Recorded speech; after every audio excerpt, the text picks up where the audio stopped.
Mensagem número 43, na mediunidade, baseada na segunda epístola de Paulo aos Coríntios, capítulo 4, versículo 7, onde ele diz: temos, porém, este tesouro em vasos de barro, para que a excelência do poder seja de Deus e não de nós.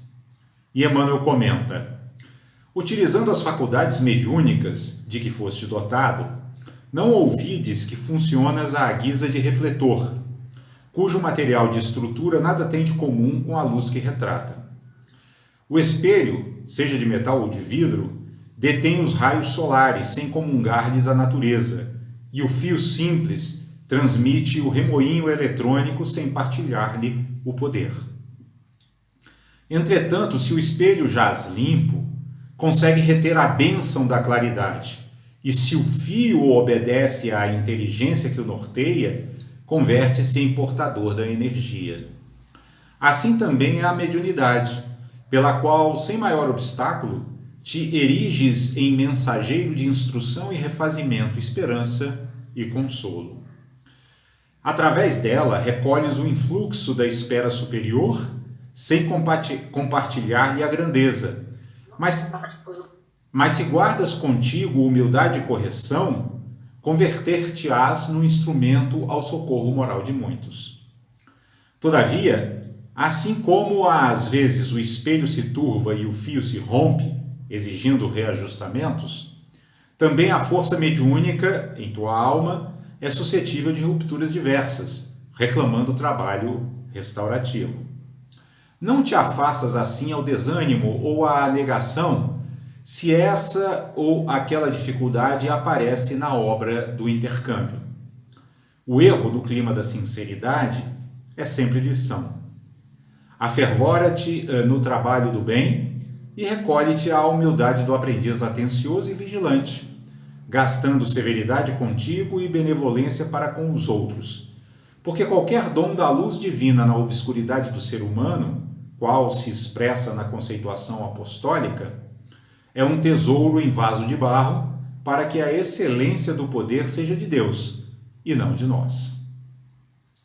Então nós temos aqui, pessoal, uma mensagem que fala especificamente do fenômeno mediúnico, ou seja, dessa faculdade que não só praticantes espíritas, mas também não espíritas detêm, de poder se comunicar com o mundo invisível, ou, em outras palavras, a faculdade que muitos seres humanos possuem de ser o intermediário, né, entre o mundo dos desencarnados e o mundo dos encarnados, transmitindo mensagens escritas ou faladas, ou até mesmo com o dom da vidência, né, descrevendo os quadros que conseguem ver no mundo espiritual. Enfim, essa variedade de dons mediúnicos que muitos seres humanos portam. Essa mensagem trata disso, né? Por isso que ela tem o título de Na Mediunidade. Entretanto, Paulo, na sua segunda epístola aos Coríntios, ele faz uma advertência de como devemos nos relacionar com essa faculdade mediúnica, né? Ele diz na sua epístola que nós temos este tesouro em vasos de barro, né? Obviamente ele está se referindo, quando diz vasos de barro, a essa nossa identidade humana, né? A essa nossa personalidade humana, que na linguagem bíblica é feita de barro, ou seja, o nosso corpo, né, que é feito de elementos materiais, funciona como um vaso que recebe do mundo espiritual as influências a que está afinizado. Mas então Paulo, né, ele diz na epístola, né, que nós, porém, né, temos, porém, este tesouro em vasos de barro, para que a excelência do poder seja de Deus e não de nós. Ou seja, é preciso que, quando estejamos intermediando mensagens que venham do mundo espiritual, nós tenhamos a humildade de sabermos que somos apenas mensageiros, né? Que estamos apenas transmitindo inspirações que seres do mundo espiritual nos insuflam, né? E isso é muito importante para que a gente não desenvolva em nossos corações um grande obstáculo à prática espiritual, que é o orgulho, né? Não devemos deixar que o orgulho tome conta de nossos corações quando porventura estivermos veiculando inspirações do mundo espiritual superior para o plano físico terreno. E Emmanuel, comentando então essa passagem de Paulo, ele começa nos dizendo que quando nós recebemos essas influências do mundo espiritual, nós funcionamos, como diz ele aqui em suas palavras, à guisa de refletor, ou seja, à maneira de um espelho, ao modo de um espelho, que apenas reflete aquilo que vem de esferas superiores. E aqui eu acredito também que nós podemos ampliar um pouquinho o conceito de mediunidade, não nos detendo apenas nessa capacidade, né, nessa faculdade que muitos seres humanos têm de ostensivamente transmitir mensagens de seres desencarnados, né, seja através da psicografia, seja através da psicofonia ou de outras faculdades mediúnicas que se apresentem, né? Nós podemos ampliar esse conceito e entender que mesmo nós, que não detemos essa faculdade de intermediação ostensiva entre o mundo espiritual e o mundo físico, também somos médiuns no sentido geral da palavra, na medida em que, com a nossa mente, com o nosso corpo e com a nossa fala, nós nos sintonizamos com o mundo espiritual, seja o mundo espiritual superior quando estamos equilibrados, seja o mundo espiritual inferior quando estamos desequilibrados, e a partir dessas três portas, né, a porta da nossa mente, a porta da nossa fala e a porta do nosso corpo, agimos no mundo, fazendo intermediações para as quais devemos estar atentos, para ver se estamos construindo ao nosso redor um ambiente luminoso ou se estamos contribuindo para que a discórdia, a dissensão e a desunião se propaguem ainda mais no mundo. Então somos todos médiuns, somos todos responsáveis pelas afinidades vibratórias que cultivamos em nossas mentes e em nossos corações. Porque ainda que não sejamos dotados de uma faculdade de vidência, né, que permita-nos ver os espíritos, ou de uma faculdade de psicofonia que permita ceder ao espírito desencarnado a possibilidade de se comunicar pela nossa voz com o mundo carnal, né, com o mundo terreno, ainda que não tenhamos essas faculdades, nós somos também influenciados pelo mundo espiritual de acordo com aquilo que cultivamos em nosso mundo interior. Então nós precisamos estar muito atentos para que tipo de influência espiritual estamos trazendo para o mundo, né? Porque o próprio Emmanuel aqui na mensagem, ele diz que o espelho, né, seja de metal ou de vidro, detém os raios solares, sem comungar-lhes a natureza. Ou seja, o espelho, ainda que ele reflita os raios do sol, ele não tem propriamente a natureza dos raios do sol. Então, mesmo quando nós, porventura, inspirados pelas esferas mais elevadas do mundo espiritual, estejamos transmitindo mensagens de consolo, de elevação e de sabedoria, tenhamos claro que não devemos cultivar em função disso nenhum tipo de orgulho, né? Nenhum tipo de autoexaltação. E por que essa recomendação? Porque quando nós nos deixamos levar pelo orgulho, né?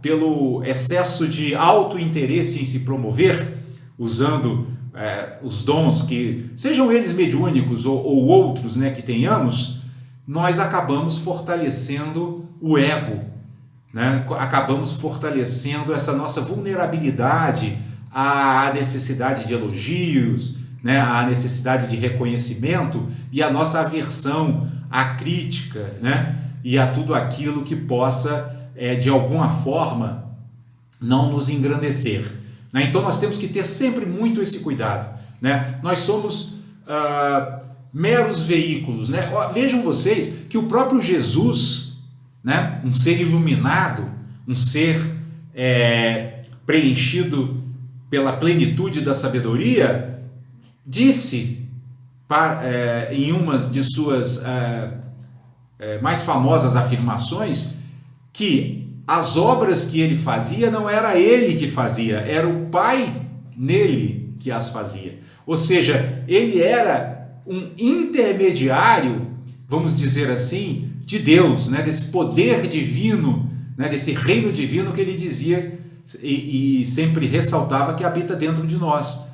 Então é isso que é importante, pessoal, que nós não confundamos, né, a nossa personalidade terrena com a nossa consciência divina, com a nossa natureza divina, né? Por quê? Porque essa nossa identidade terrena, ela é uma das expressões da nossa natureza divina, mas ela não é a natureza divina em si, né? Então, nós nunca devemos engrandecer essa personalidade no sentido de achar que as grandes inspirações, as grandes realizações, os atos mais nobres partem dela em si. Não, eles vêm de uma região muito mais profunda do nosso ser, né? De uma região que, inclusive, no budismo é chamada de a nossa consciência sem face. Por quê? Porque ela é essa consciência mais profunda, essa nossa natureza mais profunda, ela não pode ser descrita nem classificada em palavras, né? Ela está muito além daquilo que nós possamos conceber, daquilo que nós possamos imaginar.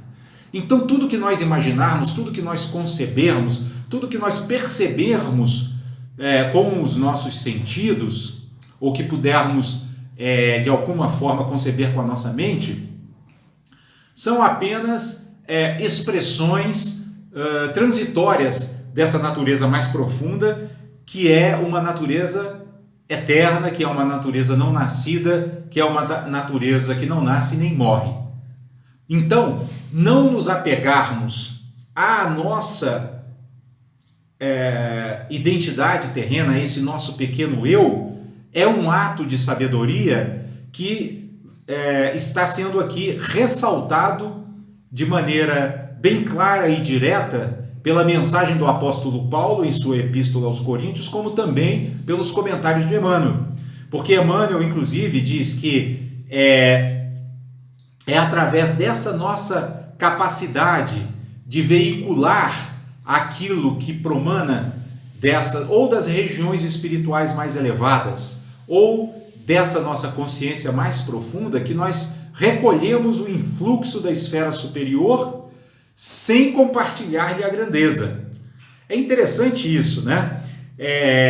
Porque nós somos seres que temos uma natureza essencial ilimitada, né? Mas tendemos a nos confundir com as identidades que essa natureza manifesta, com os pequenos eus que essa natureza manifesta, né? E é por isso que Emmanuel diz que nós precisamos guardar em nossos corações humildade e correção, né? Para que nos convertamos em instrumento ao socorro moral de muitos, inclusive de nós mesmos.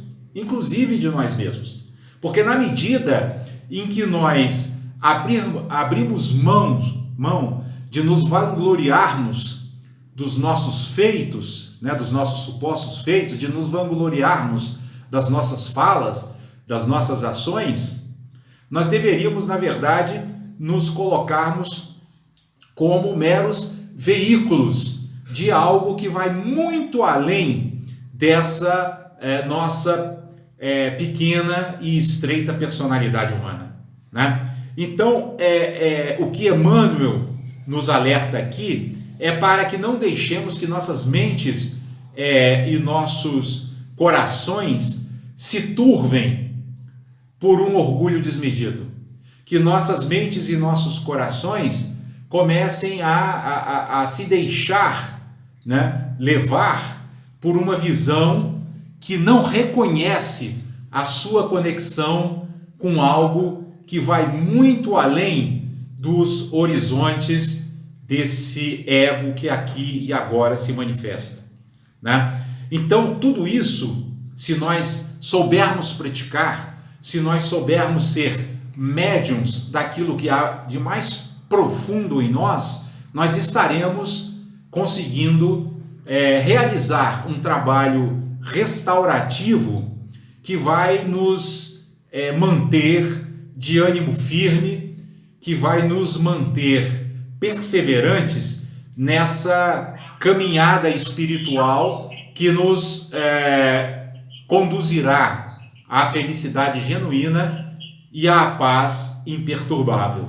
E é por isso que Emmanuel conclui a mensagem nos dizendo que devemos manter-nos num clima de sinceridade, ou seja, devemos manter nossos corações abertos ao trabalho no bem, ao recolhimento na humildade, para que nos tornemos aprendizes atenciosos e vigilantes, que sejam tolerantes com o próximo, mas exigentes consigo mesmos. Só que exigentes consigo mesmos não no sentido de ficarmos nos culpando, né, ou nos automutilando, mas rigorosos conosco mesmos, naquele sentido que Jesus nos transmite no Evangelho: orai e vigiai, a fim de não cairdes em tentação. Ou seja, essa severidade conosco mesmo se traduz numa vigilância que procura manter